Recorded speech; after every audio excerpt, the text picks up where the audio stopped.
వి gold trusted gold buyers తాకట్టులో ఉన్న బంగారాన్ని విడిపించి ఈ రోజు ఉన్న మార్కెట్ ధరకే కొనబడును. మరిన్ని వివరాలకు సంప్రదించండి 7771077720. మాజీ మంత్రి కేటీఆర్ మీద ఫార్ములా ఈ రేస్ కేసుకు సంబంధించి అవినీతి జరిగింది, 54.88 కోట్ల అవినీతి జరిగిందని చెప్పేసి అవినీతి నిరోధక శాఖ 13A 13(2) కింద కేసు పెట్టారు.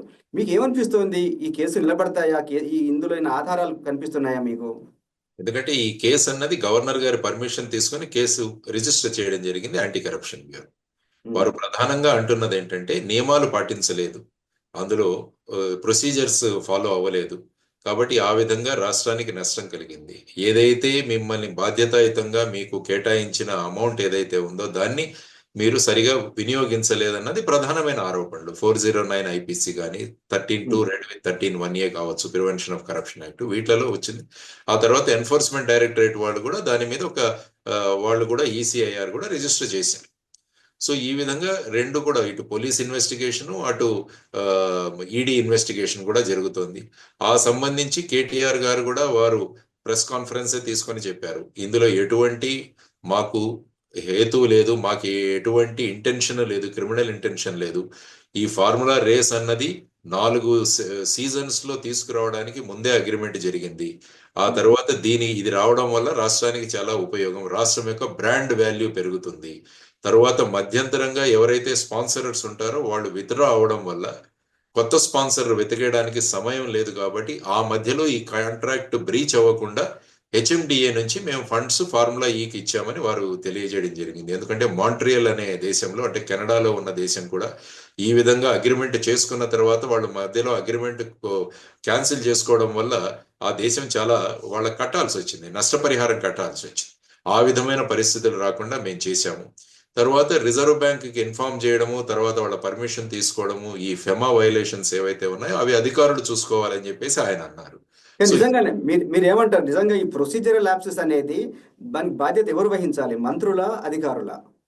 సాధారణంగా ఏంటంటే రాష్ట్ర ప్రభుత్వంలో కానీ ఎక్కడైనా కూడా ఫైల్ మూవ్మెంట్ అనేది ఒకటి ఉంటుంది. ఫైల్, ప్రతి విషయం కూడా ఆ ఫైల్లో ప్రతి ఒక్కరూ కూడా వారి యొక్క అభిప్రాయాన్ని అందులో నోట్ చేస్తారు. ఒక మేబీ డెస్క్ ఆఫీసర్ నుంచి కానీ, సెక్షన్ ఆఫీసర్ నుంచి కానీ మొదలవుతుంది ఈ ఫైల్ ఎప్పుడు కూడా. దాని తర్వాత డిప్యూటీ సెక్రటరీ, తర్వాత ప్రిన్సిపల్ సెక్రటరీ, వీరందరూ కూడా వాళ్ళ అభిప్రాయాలు నోట్ చేస్తారు. ఆ తర్వాత ఫైనల్ గా మినిస్టర్ దగ్గరికి వెళ్తుంది. మినిస్టర్ చెప్పాడు అని చెప్పేసి ఎవరు కూడా ప్రొసీజర్స్ వైలేషన్ చేయాల్సిన అవసరం ఉండకూడదు, చేయకూడదు కూడా. కాబట్టి వారు స్పష్టంగా ఫైల్లో రాయాలి, ఈ విధంగా మీరు చెప్పారు ఇంత 53 కోట్లు ఏదో మీరు పంపించమని, కానీ ఇందులో మనం రిజర్వ్ బ్యాంక్ ఇన్ఫార్మ్ చేయాలి, వాళ్ళ పర్మిషన్ తీసుకోవాలి. తర్వాత ఎందుకంటే ఇది ఫారిన్ ఎక్స్చేంజ్ లో మనం ట్రాన్స్ఫర్ చేస్తున్నాము, కాబట్టి ఈ విధంగా చేస్తున్నామన్న బాధ్యత బేసిక్ గా, ఎందుకంటే మినిస్టర్లు డిపార్ట్మెంట్, అందుకనే మంత్రాలయం, సెక్రటరియట్ అనేది విడిగా ఉంటుంది. లేకుంటే వీరంతా ఎందుకు అవసరం లేదుగా, డైరెక్ట్ గా మినిస్టర్లతోనే నడిపించేయచ్చు ప్రభుత్వాన్ని. ఈ వ్యవస్థ ఎందుకు ఉందంటే ఇదంతా కూడా నియమాలు ఏ విధంగా ఉన్నాయన్న దాన్ని బట్టి దానికి చట్టబద్ధత కల్పించడానికి, నియమాలకు వ్యతిరేకంగా చేయకుండా ఉండడానికే ఈ సెక్రటరియట్స్ అనేవి పెట్టినవి. కాబట్టి వీరు ఖచ్చితంగా మెన్షన్ చేయాలి, మినిస్టర్ చెప్పేశాడు అని చెప్పేసి మేము ఎలాగైనా పంపిస్తామన్నది they can't take an excuse. Procedures ఉన్నప్పుడు ప్రొసీజర్స్ ఫాలో అవ్వాలి అన్నది చాలా ముఖ్యమైన విషయం. ప్రొసీజర్స్ ఫాలో కాకుంటే దాని బాధ్యత వహించాలి. ఎవరి బాధ్యత ఏంటి అన్నది స్పష్టంగా డివిజన్ ఆఫ్ డ్యూటీస్ లో రాసి ఉంటుంది, ఎవరెవరిది ఏ బాధ్యత. ఆ బాధ్యత మనం లేకుండా మనం ముందుకు వెళ్ళిపోతే ఏమవుతుందంటే ఫైనల్ గా దాని పర్యవసనం మనమే ఎదుర్కోవాల్సి ఉంటుంది అన్నది ఒక లెసన్. మంత్రులు చెప్పినప్పుడు కాదనే ధైర్యం కానీ, కాదనే అవకాశం అధికారులకు ఉంటుందంటారా? ఎందుకు ఉండదండి, ఉండాలి. రాయాలి, ఫైల్లో ధైర్యంగా రాయాలి. ఏం చేస్తారు? ఫైనల్ గా ట్రాన్స్ఫర్ చేస్తారు అంతే కదా, ఇంకో డిపార్ట్మెంట్కి వెళ్తాం, దాంట్లో ఏమన్నా. కాబట్టి ఆ విధంగా మంత్రులు ఏం చెప్పినా చేసేసి తర్వాత వాళ్ళు సమస్యల్లో ఇరుక్కోవడం కన్నా మనం స్ట్రైట్ ఫార్వర్డ్ గా ఉండడం బెటర్. అది ఎప్పుడు కూడా మన సిస్టంలోనే ఆ విధంగా ఉంది.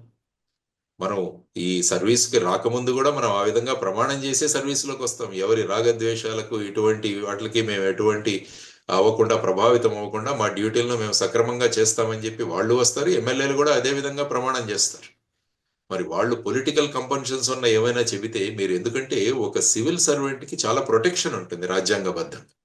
310, 311 ఆర్టికల్స్ మీరు ఒకసారి చదివితే ఒక సివిల్ సర్వెంట్ మీద చర్యలు తీసుకోవడం అన్నది చాలా సులభం కాదు.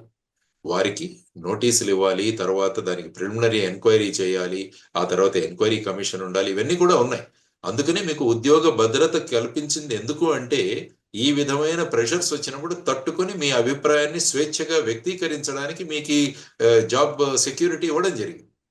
మరి దాన్ని మీరు ఉపయోగించుకుంటా ఉంటే ఈ విధంగా ఎప్పుడైనా వస్తే దాన్ని ఫేస్ చేయాల్సిన అవసరం ఉంటుంది.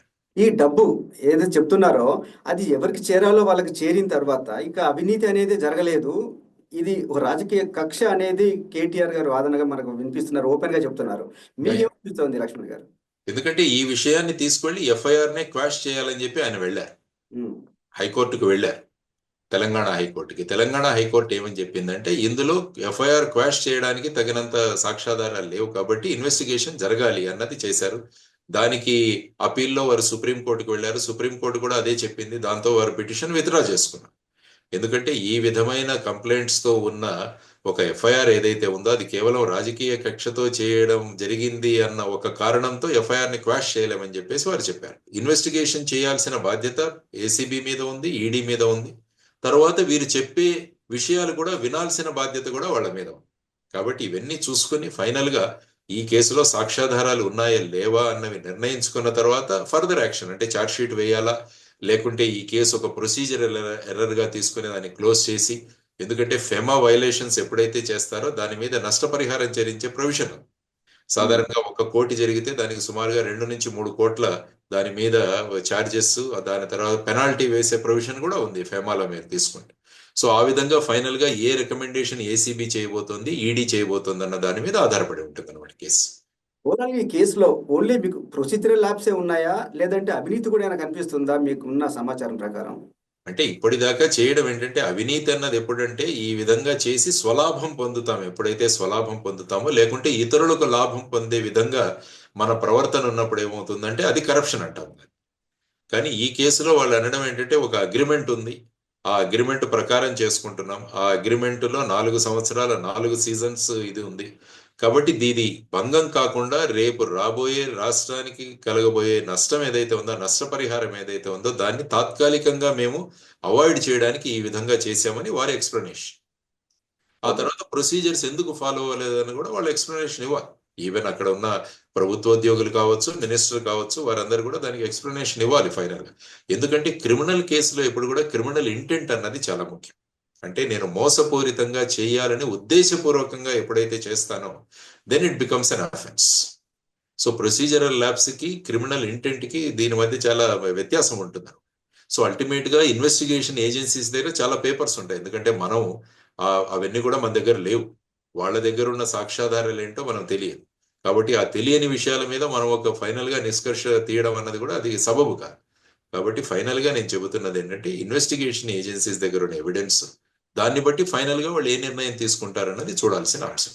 మరిన్ని వీడియోస్ కోసం ఛానల్ ని సబ్స్క్రైబ్ చేయండి, లేటెస్ట్ అప్డేట్స్ కోసం వాట్సాప్ ఛానల్ ని ఫాలో అవ్వండి, అండ్ లింక్ డిస్క్రిప్షన్ లో ఉంది.